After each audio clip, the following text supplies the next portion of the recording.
இந்த வீடியோ எதை பற்றி அப்படின்னா, நம்ம எலெக்ஷன்ஸ் வந்து 2 விதமா நடத்தலாம். ஒண்ணு வந்து பேலட் பேப்பர், இன்னொன்னு இவிஎம். அதாவது பழைய மெத்தட் இவிஎம் யூஸ் பண்ணாம பண்றது, இல்ல இப்ப இவிஎம் யூஸ் பண்றாங்க. ஸோ இத பத்தின ஒரு வீடியோ தான் இது. இதில இப்ப என்னுடைய Facebook இதுதான் நான் வந்து அ கேமரால வந்து நான் வச்சிருக்கேன் மொபைல்ல. இதில என்ன போட்டிருக்கேன்னா, "people of a democracy deserve to know who really won the election in a fair way than whether EVM is used or not." So இது என்ன இதில் சொல்லியிருக்கேன் அப்படின்னா, பீப்புள் ஆஃப் அ டெமோக்ரஸி அப்படின்னா என்ன? நம்ம கண்ட்ரியில் இந்தியாவில் 147 கோடி மக்கள் இருக்கோம். நமக்கு வந்து இப்போ எலெக்ஷன் நடக்குதுன்னா, உண்மையாக யார் ஜெயிச்சாங்கன்னு தெரியறது முக்கியமா? இல்லை அந்த ஓட்டை எப்படி எண்ணணும் அப்படிங்கிறது முக்கியமா? இந்த 2 கேள்வியில். ஓட்டை வந்து நம்ம மக்களை யூஸ் பண்ணியும் எண்ணலாம், இல்லை மெஷினை யூஸ் பண்ணியும் எண்ணலாம். இதில் எது சிறந்ததுன்னு என்ன கேட்டால், நான் மக்களை யூஸ் பண்ணி எண்றது தான் சிறந்ததுன்னு நான் சொல்லுவேன். இது என்னுடைய ஒப்பீனியன்.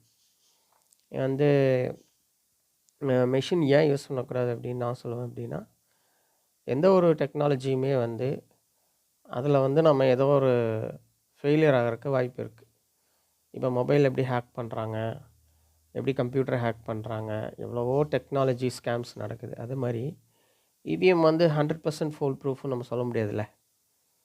இப்போ எலெக்ஷன் ரிசல்ட்ஸை வந்து ஃபுல்லாக மாற்றணுன்னா, எல்லா ஓட்டையும் மாற்றணுன்னு அவசியம் இல்லைல்ல.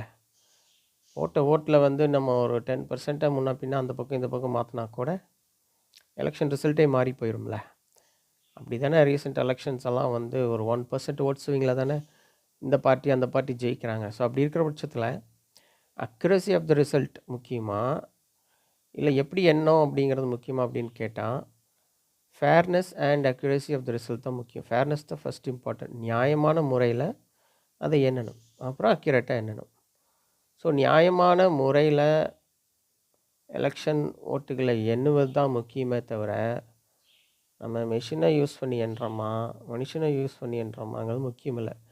நியாயமான முறையில் ரிசல்ட்டு வெளியே மக்களுக்கு தெரியணும். ஸோ அந்த நியாயமான முறை வர்றதுக்கு நம்ம மனுஷங்க வச்சு எண்ணுறது பெட்டரா, மெஷின் வச்சு எண்ணுறது பெட்டரான்னு கேட்டால், மனுஷங்களை வச்சு எண்ணுறது தான் பெட்டர் அப்படிங்கிறது என்னுடைய இதில் அதை தான் இங்கே சொல்லியிருக்கேன். பீப்புள் வந்து ஒரு 147 கோடி மக்களுக்கு வந்து உண்மையாக யார் ஜெயித்தாங்க அப்படிங்கிறத சொல்ல வேண்டிய கட்டாயம் அந்த அரசாங்கத்திற்கும் எலெக்ஷன் கமிஷனுக்கும் இருக்குது.